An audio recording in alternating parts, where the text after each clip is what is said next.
Welcome to the Deep Dive. We plunge headfirst into the stories, the subjects that shape our world, and we try to pull out the most important insights so you can get informed, well, quickly. Get right to the core of it. Exactly. And today, we're venturing into a really chilling, decades-old mystery. It's captivated and frankly terrified generations. Yeah. This isn't just about, a string of crimes. It's about a whole cultural phenomenon, a master of psychological manipulation. Right. And just an enduring puzzle that keeps challenging our understanding of justice, identity, all of it. Okay, let's unpack this. Imagine a quiet, cold night, December 20th, 1968. Two teenagers, David Faraday and Betty Lou Jensen, they're just enjoying an evening near Lake Herman Road outside Vallejo, California. Just kids on a date. Yeah, and what started as, a local tragedy on what seems like a totally ordinary night, well, it didn't cool down. Instead, it just spiraled over months, over years, into something way bigger, much more sinister. The Zodiac phenomenon. Right. The Zodiac phenomenon. We're talking grisly murders, taunting letters, these uncracked ciphers sent straight to newspapers. All signed with that symbol. All signed with that infamous circular gun sight-like symbol. Yeah. And this mix, the violence, the mystery, the public performance, it turned an unknown killer into this cultural archetype. Yeah. Yeah. The unseen taunter who insists on being read, who controlled the whole narrative from the shadows. Absolutely. So our mission today is to give you, the listener, a shortcut. A way to understand one of history's most compelling unsolved cases. We'll be pulling out the crucial nuggets of knowledge from, well, all sorts of sources: history, psychology, cryptology, culture. And what's truly compelling here, I think, is that the Zodiac case is just a perfect subject for this kind of interdisciplinary deep dive. Yeah. It really shows how different fields can shed light on, different facets of one single mystery. Right. From the killer's behavioral patterns, the way he manipulated the public, to the deep societal echoes that honestly still resonate today. Each angle gives you a unique perspective. We'll help you navigate this wealth of information, give you the context, the connections you need to grasp not just what happened, but critically, why it continues to captivate us all these decades later. It actually offers a surprising amount of insight into crime, media, our collective psyche. So that's the stage set. Pretty unsettling. But to really get a handle on the Zodiac's legend, we need to anchor ourselves in the grim reality first. The initial events, his terrifying escalation. Let's trace that chilling path. Okay. The story begins, like we said, December 20th, 1968, near Lake Herman Road. David Faraday, 17, Betty Lou Jensen, 16, first date, parked in a known lover's lane. Classic setup, tragically. Yeah, they were ambushed, shot, Faraday once in the head, Jensen 5 times in the back as she tried to run. These tragic deaths, they're widely considered the first confirmed Zodiac killings, even though, the killer wasn't called Zodiac yet. Right, the name came later. Police found very little. Tire tracks, shell casings, and 2 young lives just brutally cut short. It was a local horror story, but really just the prelude to something much bigger. Precisely. And that sense of a pattern of something, more calculated, more sinister. Yeah. That really started to crystallize on July 4th, 1969. Right, the next summer. Yeah, just 7 months later. That night, Darlene Ferrin, 22, Michael Mageau, 19, they were attacked in a similar way. Parked in another secluded spot, Blue Rock Springs Park in Vallejo. Another lover's lane type place. Yeah, a car pulls up, flashes its lights, then a man gets out, shines a flashlight right in their eyes, and just opens fire. Wow. Mageau, amazingly, survived. Despite being shot in the face, neck, chest, he gave crucial eyewitness testimony later. The incredible survival. It really was. Darlene Ferrin, though, she didn't make it. And this event, significantly, was followed by the killer's first direct communication. That's the key shift. Yes, and that's when things really turned, didn't they, from these, horrible but maybe isolated incidents into a public performance. A deliberate performance. Right. Within a month, starting in July, going through October 69, the first letters start arriving. Bay Area newspapers, the Vallejo Times-Herald, the San Francisco Chronicle, the San Francisco Examiner. He knew where to send them. Oh, yeah. And with these taunting letters came the first cipher. 408 characters. Seemed to offer details about who he was, if they could crack it. The challenge was laid down. But the real game changer, that chilling phrase, "This is the Zodiac speaking," that's when it first entered the public record. Suddenly, it wasn't just local homicides. It was this direct, terrifying confrontation with some unknown, taunting entity who was, like you said, writing his own gruesome story. And the escalation just kept going, moving from those secluded spots right into the heart of a major city. October 11th, 1969, a San Francisco taxi driver, Paul Stein, 29 years old, brutally murdered in Presidio Heights. In the city itself, that's a big change. A huge change. This crime happened in a busy urban area, a total departure from the isolated attacks before. And what made this case stand out, really sear itself into public memory, was that a piece of Stein's blood-stained shirt was later mailed to the San Francisco Chronicle, along with a letter detailing the murder, mocking the police. Sending physical evidence. Exactly. That act, sending proof of the taunt, it elevated the case from just a regional concern to national headline news. It was so bold, so brazen, designed for maximum impact, showing his confidence, his craving for notoriety was growing. Then just under a month later, right, November 8th, 1969, he mails another cipher. The big one. Yeah. This one was much longer, way more complex. The 340-character cipher became known as Z340. And unlike that first one, the 408, which was solved pretty quickly by a couple of school teachers. Donald and Betty Hardin, yeah. Yeah. Remarkable story in itself. Right. But this new one, Z340, it famously resisted decryption for, what was it? An astonishing 51 years. 51 years, it became this powerful symbol, didn't it? Of the killer's elusiveness, the enduring frustration for investigators, amateur sleuths, cryptographers all over the world. Absolutely legendary in code-breaking circles. That cipher really did become a legend.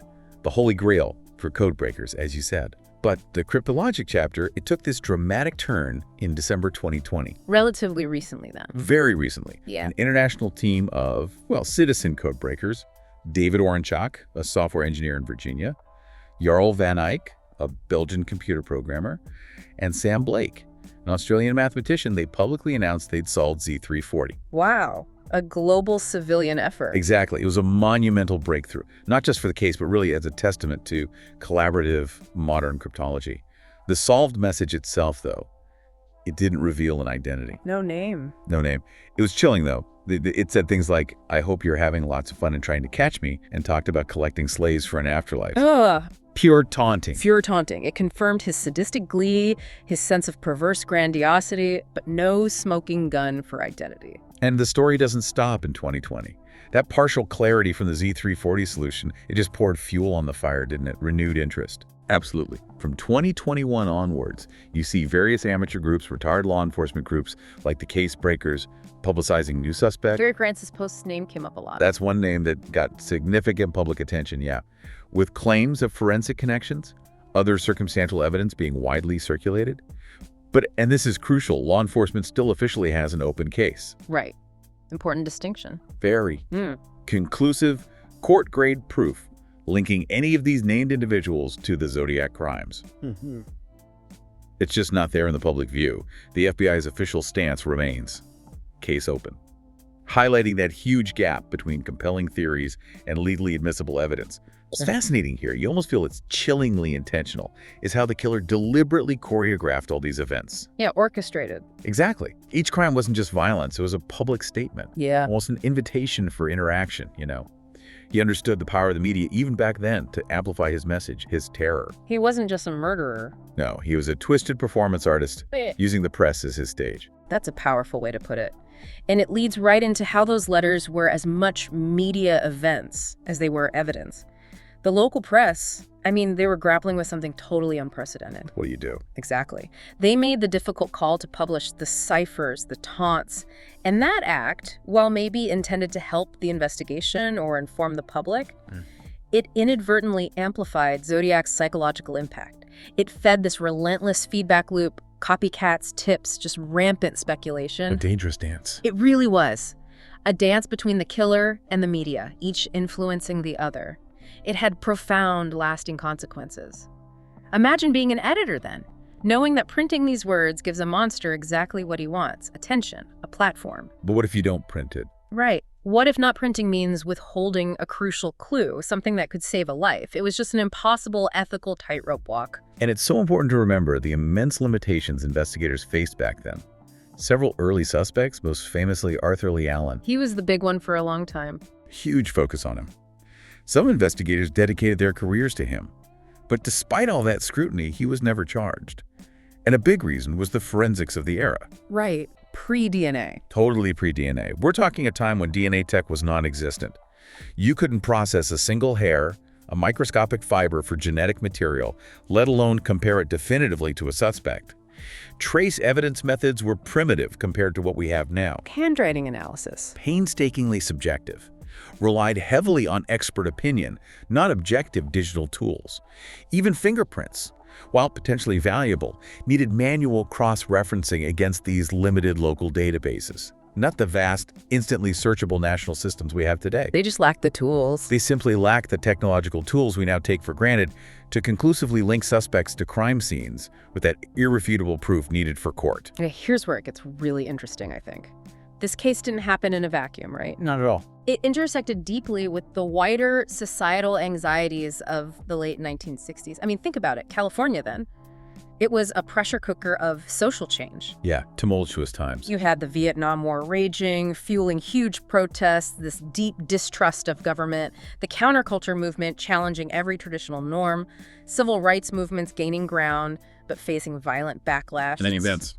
And the horrifying Manson family murders just a few months before Zodiac's peak activity, that added to this pervasive sense of urban anonymity, a breakdown of social order. A feeling that anything could happen. Exactly. And the Zodiac Killer, with his taunts, his elusiveness, he tapped right into those collective fears. He became a symbol of the era's unpredictability, a nameless menace preying on randomness. He embodied that deeper collective fear of a world just losing its bearings. Which helped him become mythic. Undeniably. It helped his story seep deep into popular culture, influencing movies, books, music for decades, resonating far beyond the actual victims and the crimes themselves. So those dates, those locations, they paint a pretty stark picture of his reign of terror. But what was really driving this unseen force? Let's move beyond the what and try to explore the why. The psychological currents under his actions, and the profound ripples they sent through society. Right, because when you look at the Zodiac's communications, even though we don't know who he was, they give you a distinct behavioral fingerprint. You can infer things. You can infer quite a bit about his underlying motivations, personality traits from his actions, and crucially from those letters. Okay, like what? Well, the sheer volume and the nature of the taunting letters, combined with his explicit demands, print this or I'll kill again, that strongly suggests a deep compulsion for control and attention. He needed the spotlight. Desperately. The Zodiac wasn't just committing murders. He was performing them for an audience. He wasn't satisfied with the violence alone. He needed his audience, the public, the police, to know he was responsible, to react to him, to be controlled by his narrative. It was a really twisted form of celebrity seeking. Exactly, and that ties into this clear desire for what you might call narrative authorship. Controlling the story. Yeah, he wasn't content for the police or the media to tell his story. He wrote himself into the narrative, dictating the terms, creating his own mythology, like when he declared, "I like killing people because it is so much fun," or boasted about collecting slaves for my afterlife. Killing stuff. It wasn't just confessing, he was deliberately crafting an image, reframing these violent acts not just as crimes, but as this perverse performance where he was the playwright, the director, the lead actor. The letters weren't just clues, they were scripts for his horrifying play. Which leads directly to analyzing the possible sadistic gratification he got from public fear, from notoriety. The letters have this bizarre mix, don't they? Cryptic playfulness one minute, brutal frankness the next. Yeah, it's jarring. And that combination points to complex motivations. Thrill-seeking, sure. A hunger for recognition, definitely. But also this profound sense of grandiosity. He saw himself as superior, right? An intellectual challenger to law enforcement, a puppet master pulling society's strings. The ultimate narcissist, maybe. Behavioral profiling literature often supports these kinds of inferences in cases of anonymous, commutative serial offenders, where that interaction with the public, the media, the authorities, is a critical part of their psychological reward system. Yeah. The terror he created wasn't just a byproduct, it was the goal. It fed his ego. And if we connect this to the bigger picture, it's pretty clear the Zodiac was engaging in a form of psychological warfare. He was using the media as his weapon. Weaponizing fear itself. Exactly. He understood that by making his crimes public, by making the newspapers active participants, he could amplify his terror far beyond the immediate victims. That's a crucial distinction, and it created those profound moral dilemmas for the press we talked about. Newspapers printing the letters, they truly became part of the spectacle. It's out in the middle. Totally. Editors faced that almost impossible choice: publish and risk amplifying his terror, making him a household name, or withhold and risk being accused of complicity, of silencing potential evidence, or even worse, hiding info that might help identify him. No easy answer. Not at all. It wasn't theoretical. It was a daily struggle with real-time consequences. And the decisions journalists made back then, under immense public pressure, they fundamentally shaped media ethics for years when it came to reporting on serial crime. And the Zodiac case didn't just impact the media, it absolutely seized the collective imagination. It became a puzzle, right? A myth, an invitation to armchair detectives. Still is, in many ways. Oh, absolutely. This public fascination spawned countless communities, online and offline, dedicated to solving the case. From, old bulletin boards in the 70s to dedicated subreddits and forums today, these groups pore over every single detail. Can that be helpful? Sometimes. They can keep cold cases in the public eye, maybe generate new leads or analyses, but they also at times inadvertently complicate official investigations. How? By spreading false leads, unverified theories, just outright misinformation. That line between helpful and harmful can get really blurry when passion overrides rigorous methodology. But beneath all the speculation, the ciphers, the cultural phenomenon, we just cannot forget the profound human cost. Absolutely paramount. The prolonged, highly publicized ambiguity of the Zodiac case meant that closure for the victim families was incredibly rare, almost non-existent. Their grief wasn't just immense, it was constantly reopened. Every new letter, every media report, every book, every film, every new suspect theory, it just tore the wounds open again. Ongoing trauma. It became this long-running civic trauma for the communities affected, an enduring symbol of the era's unpredictability, and that terrifying realization that some horrors just remain unresolved, leaving these open wounds that never fully heal. It's really incredible how a case from decades ago just continues to evolve, stay relevant today. Let's look at how modern tools, modern trends keep this mystery alive, especially in cryptology and beyond. Yeah, one of the most significant recent developments, as we touched on, was that December 2020 solution of the Z340 cipher. The 51-year cipher. Exactly. And this wasn't a breakthrough by, some secretive government agency or a lone genius working in isolation. It was truly collaborative, largely civilian, combining sophisticated programming, deep linguistic insight, meticulous pattern recognition. So did they actually do it? Or imagine this. Right. The team used specialized software, developed by Van Eyck, one of the team members, to test millions upon millions of potential decryption keys and linguistic patterns. They were looking for recurring phrases, grammatical structures that made sense in English. Computational linguistics, basically. Precisely. Using algorithms to analyze language in ways human eyes just couldn't, turning that jumble of symbols into coherent, albeit, as we said, chilling text. So this wasn't just a few pros in a back room then, was it? Sounds like a real display of distributed intelligence. Not at all. It's a huge testament to the power of collective intelligence, open source collaboration. A truly modern phenomenon applied to this historical enigma. It stands as a modern success story for distributed, non-institutional expertise. Shows how advances in computing and openly shared tools can unlock even the most stubborn old puzzles. Yeah, amazing. Really transformed what was once a highly spiralized kind of closed field into something accessible to a global network of dedicated enthusiasts working together across continents and disciplines. Beyond the code breaking, though, the Zodiac Killer also feels like a prototype for the modern true crime industry, doesn't he? Oh, absolutely. Think about the Explosion podcasts, documentaries, online forums, all dedicated to unsolved cases. Zodiac was, in a perverse way, doing true crime before true crime was even a recognized genre. Creating his own content. Creating content directly for the public through his letters, his taunts. Today, that insatiable demand for such content keeps cold cases, including Zodiac, perpetually in the public eye, creates this constant churn of new theories, discussions. Which it can be good, keeps it alive. Right. Vital in some ways for maintaining public interest, maybe even generating leads, but it certainly raises profound ethical questions. There's this constant tension between compelling storytelling and the potential for exploiting real-life tragedies. The exploitation angle. Yeah. The demand for content, while it keeps cases from being forgotten, can also incentivize lurid sensationalism, sometimes at the expense of accuracy or, more painfully, sensitivity to victims' families who are forced to relive their trauma over and over. Meanwhile, on the investigation side, forensics and reinvestigation are evolving at an incredible pace. Constantly changing. New DNA analysis techniques, especially genetic genealogy. That's the big one now. It really is. Combined with renewed attention from retired investigators, volunteer groups, it's reopened investigative avenues. Things like comparing degraded DNA samples from old evidence, maybe saliva from stamps, envelopes against these vast public genealogy databases. It offers tantalizing possibilities, potentially identifying distant relatives of a perpetrator, narrowing down suspect pools in ways impossible before. But that's also fueled more public debate, right? Especially with groups like the Case Breakers, publicizing new suspects. We mentioned Gary Francis' posts. They cite photo comparisons, alleged DNA links. Definitely churn the waters.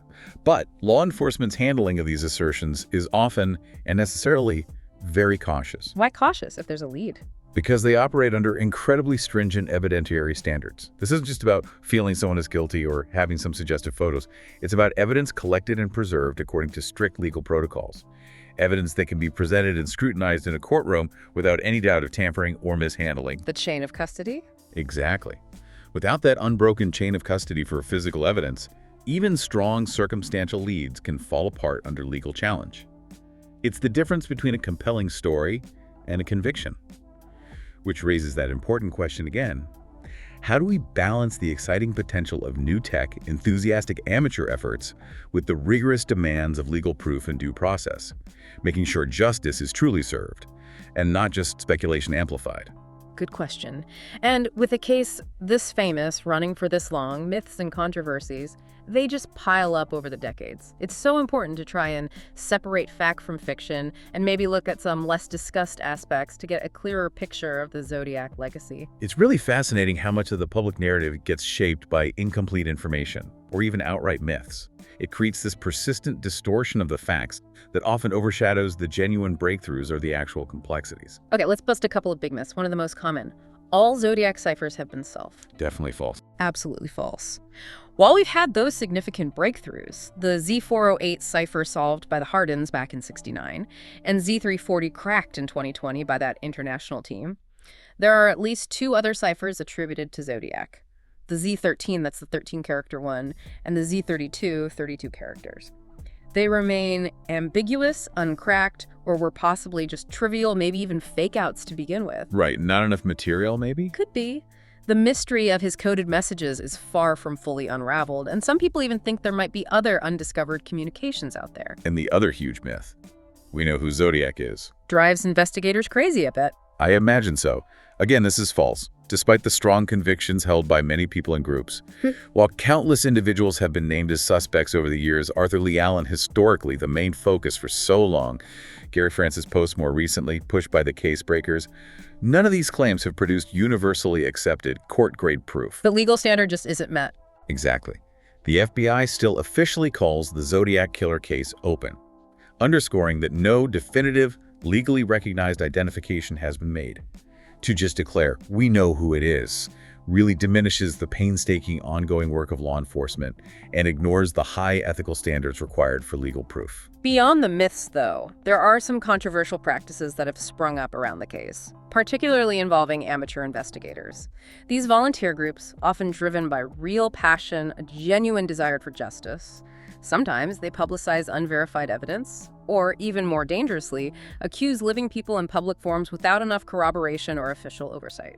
And that raises huge legal and ethical red flags. Such actions can easily lead to defamation lawsuits, invasion of privacy, and just cause profound emotional harm to individuals and their families, even if the accusations are completely baseless. Ruins lives, potentially. Absolutely.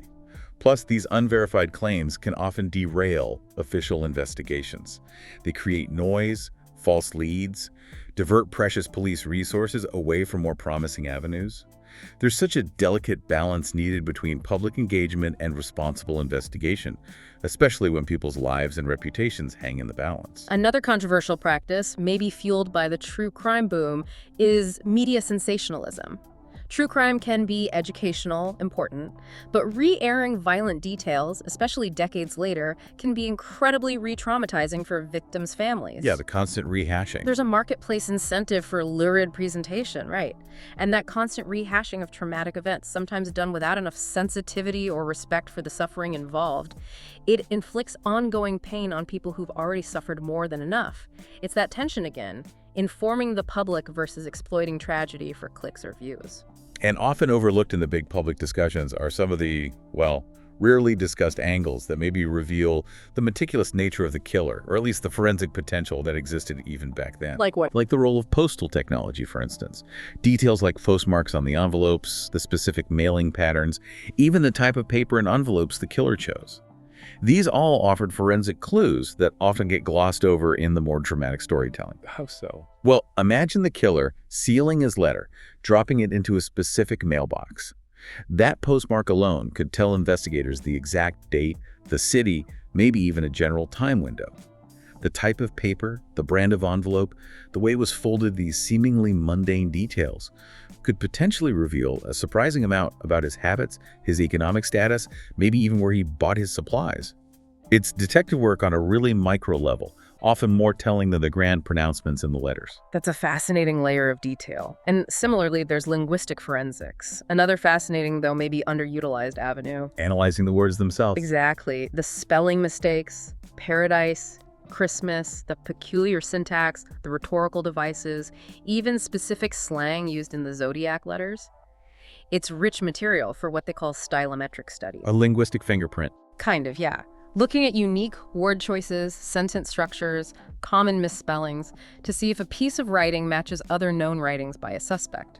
For example, researchers have analyzed Zodiac's particular use of certain archaic phrases or unusual grammatical constructions, comparing them against known writings of suspects like Allen. Does it provide proof? Rarely decisive proof on its own, but it can help support or weaken associations with particular suspects. It's another subtle piece, another layer in this incredibly complex puzzle. Okay, so with so many moving parts, so much history, different groups obviously approach the Zodiac case from their own angles, often leading to competing theories, right? Naturally. Let's try and unpack some of the main expert opinions that shape how we understand this enduring mystery. Okay, well, starting with the mainstream forensic and law enforcement view. For them, the Zodiac is officially treated as a still open, multiple homicide series, period. Still active, technically. All right. Despite all the compelling leads, the intense investigation over decades, law enforcement agencies require that admissible evidence that will hold up in court before they can formally name a suspect and pursue prosecution. High bar. Very high bar. It involves meticulous chain of custody for physical evidence, verified witness testimony, irrefutable forensic links. The FBI's public materials, for instance, they consistently emphasize the persistence and complexity of the ongoing investigation, signaling that until that definitive proof emerges, the case remains unresolved in their eyes. No room for speculation in their official stance. Then you've got the perspective of cryptologists and academics, especially after that Z340 breakthrough. Yeah, they celebrated the solution of Z340 as this monumental milestone in collaborative problem solving. Showcased the power of distributed expertise, computational linguistics, a huge win for the field. But they also maintain a crucial distinction. Decrypting a message does not equate to identifying the perpetrator. The solved message, while fascinating, revealing of his twisted mindset, it contained general braggadocio. It wasn't an admission of identity, didn't reveal his name. Just more taunting. Exactly. It was a piece of the puzzle, a glimpse into his mind, but not the whole picture of identity needed for legal action. Okay, and that brings us to the independent investigator communities, like the case breakers we mentioned. Right. These groups, often a mix of retired law enforcement pros and very dedicated volunteers, they've been very public with their claims, naming specific suspects, like Gary Francis Post. What's their evidence usually based on? Their assertions often rely on a mix of circumstantial forensics, things like alleged DNA links, but often to unconfirmed Zodiac letters or items where the chain of custody is unclear. Photo comparisons, trying to match facial features across decades. Anecdotal evidence from personal interviews, they champion their theories with real conviction, feeling they found the truth official channels missed. But as you said, mainstream law enforcement and many academics remain deeply cautious about these assertions. profoundly cautious. Yeah. They require that rigorous standard of evidence, specifically official forensic chain of custody evidence that can be authenticated in a court of law before accepting these claims as definitive. That gap between compelling circumstantial evidence, maybe even a strong personal belief, and legally admissible proof, it's often vast. And it's a gap these independent groups often struggle to bridge in a way that satisfies official channels and legal requirements. So without that, the FBI's position stays open case. Exactly, which again raises that important question. How do we weigh these circumstantial claims, often publicized widely, passionately, against the rigorous standards needed for official identification, maybe prosecution, especially when public interest is just so incredibly high? Tricky balance. Then we also have these alternative viewpoints, right? Particularly from cultural critics. Yeah, some see the Zodiac not simply as a criminal case, but more as a mirror reflecting the cultural anxieties of the late 1960s. They argue the killer's actions and the public's reaction tapped into a society grappling with urban anonymity, rapidly shifting moral codes, the fear of the unknown lurking just beneath the surface of everyday life, and this growing unease about institutions, about authority. He embodied the chaos of the times. In a way, yes. This thesis is often used in film studies, literature studies, to explain the enduring mythic power of the killer. He became this canvas onto which the fears and uncertainties of an era could be projected. A dark figure symbolizing a loss of innocence, a loss of control. That symbolic weight is a big part of why the story keeps resonating, far beyond just the true crime aspects. Gives him that legendary status in American folklore, a status he arguably wanted to achieve. To really understand the Zodiac, maybe it helps to zoom in on a few specific incidents, specific breakthroughs, things that really illustrate his methods, the impact he had. These aren't just details, they're like windows into his psyche and the terror he created. Absolutely. Let's start with the Paul Stine case, October 11th, 1969. The murder of that San Francisco taxi driver in Presidio Heights. The city killing. Right. Particularly brazen. Occurring in a more populated urban setting than previous attacks, just blocks from a major park, residential areas, Stine found shot once in the head. And it had that signature act that made it just unforgettable. The shirt piece. Yeah, the Zodiac mailed a piece of Stine's bloodied shirt to the San Francisco Chronicle, came with a taunting letter describing the murder, criticizing the police response. It wasn't just evidence, it was this grotesque souvenir, a direct communication designed to terrorize, exert control, openly mock law enforcement, showed his boldness was just escalating. Its significance really can't be overstated. It was the only confirmed Zodiac killing inside San Francisco proper.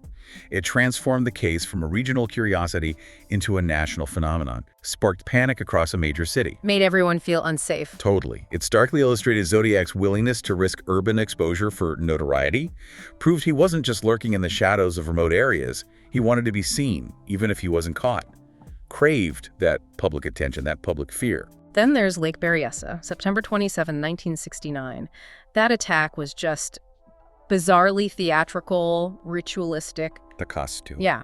The killer wearing this bizarre hooded executioner-style costume with that white cross circle symbol stitched on the chest. He tied up and repeatedly stabbed a young couple, Brian Hartnell and Cecilia Shepard, who were just picnicking by the lake. Horrific. Shepard tragically died from her injuries. Hartnell survived despite multiple stab wounds and provided that chilling description. The scene itself was terrifying, with a message carved right on Hartnell's car door, the date, time, and by knife. This incident really highlighted Zodiac's flair for public messaging, his disturbing theatricality. After the attack, he sent a pictorial greeting card to the press, reinforcing his claim to the crime with another drawn cross-circle symbol. It's like he couldn't resist connecting himself to it publicly. Exactly. This case perfectly illustrates that disturbing blend of ritualized violence and public messaging that defined his whole modus operandi.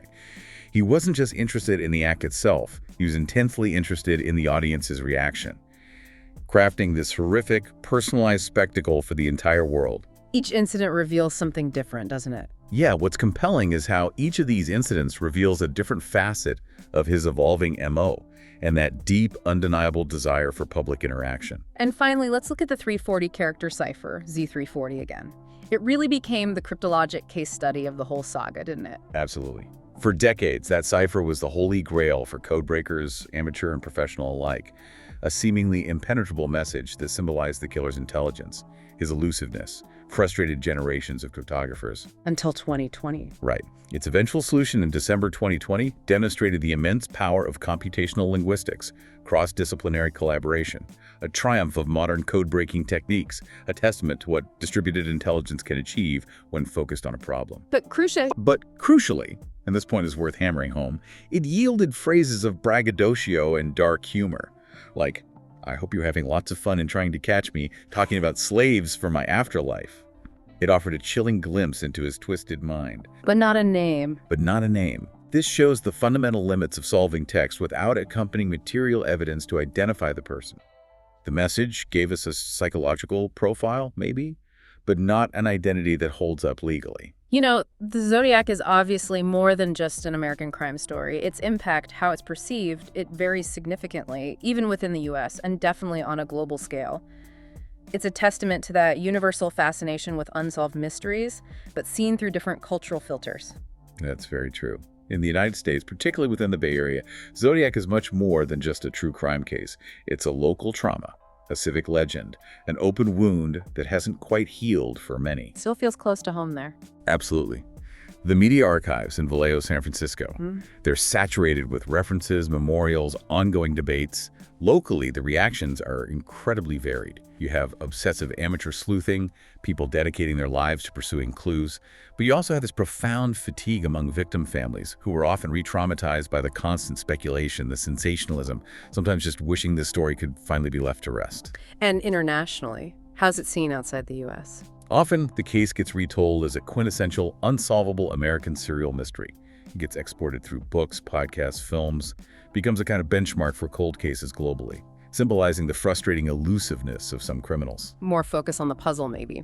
Yeah, interestingly, non-US audiences sometimes focus more on the puzzle itself, the ciphers, the intellectual challenge of the unsolved mystery, rather than digging deep into the specific social context of 1960s America. Those local anxieties, the cultural shifts that really amplified Zodiac's impact in California, they might be less prominent in an international audience's perception. They tend to gravitate more toward the universal themes. Good versus evil, the fascination with the unknown. The specific cultural nuances of that era can get a bit logged in translation, which raises an important question. How do cultural and legal differences shape public engagement with cold cases across the globe, especially now when information just spreads instantly online? Those differences must be significant, like privacy laws, defamation laws. Exactly. In nations with stricter privacy or defamation laws, the public naming of suspects by amateur groups or even in some media reports would be far riskier. It could lead to immediate and severe legal repercussions for the accusers. That changes the entire landscape of public investigation. But it affects how people even talk about it online. It naturally alters how communities congregate around cold cases. The boundaries for discussion, the methods of investigation allowed, the types of information that can be publicly shared, they're all profoundly influenced by these local legal and cultural frameworks. It means that whole armchair detective phenomena might manifest very differently depending on where you are in the world, often with much greater caution exercised to protect individual rights and prevent unwarranted accusations. Okay, so this deep dive, it's shown us the Zodiac story isn't just some grim mystery. It's also this powerful case study with real lessons, both positive and negative, that go way beyond the specifics of the case itself. It's just this complex tapestry woven from tragedy, obsession, and that relentless human pursuit of answers. Absolutely. And one of the primary strengths, I think, of the Zodiac story is its immense value for interdisciplinary learning. The case really serves as a crucible for combining criminology, cryptology, linguistics, media studies. All feeding into each other. Right. Each field brings crucial tools to the table. Demonstrates how complex problems often require multifaceted approaches, breaking down those traditional academic silos in the pursuit of truth. And on a more hopeful note, the case does highlight the potential benefits of civic engagement in cold cases. Enthusiast communities, even if sometimes dismissed by official channels, can genuinely uncover fresh leads, provide new analyses, even contribute technical innovations, like we saw with the Z340 solution. The collective passion. Yeah, when it's channeled constructively, responsibly, that collective passion fueled by digital tools, global collaboration, it can be a powerful force for good, keeping cases alive, pushing the boundaries of what's solvable. But if we connect this to the bigger picture, the Zodiac case also offers crucial lessons warnings, really for both professionals and amateur sleuths in this digital age. particularly around that critical distinction between evidence and conjecture. Hypothesis versus proof. Exactly. So much of the public discourse around Zodiac, and frankly many cold cases, just blurs that line between a plausible hypothesis and concrete, court-grade proof. Without strict chain of custody for physical evidence, without verified corroboration, without adherence to legal protocols, most suspect claims, no matter how compelling they might seem, remain purely speculative. And that blurring is a fundamental weakness in how these cases are often discussed popularly. And compounding this is the weakness of sensationalism, right? Definitely. The commercialization of true crime, while it keeps cases in the public eye, can often distort facts, simplify complex narratives, and more troubling, exploit victim suffering for profit. That drive for ratings, for clicks, can prioritize drama over accuracy, and in doing so, misrepresent the truth of what happened, turning real-life horror into, well, entertainment. And there are real dangers involved too, things that cannot be overstated. Absolutely. Perhaps the most grave is the risk of vigilantism and defamation. Naming living people in public forums, social media, documentaries, whatever, without admissible court-grade evidence.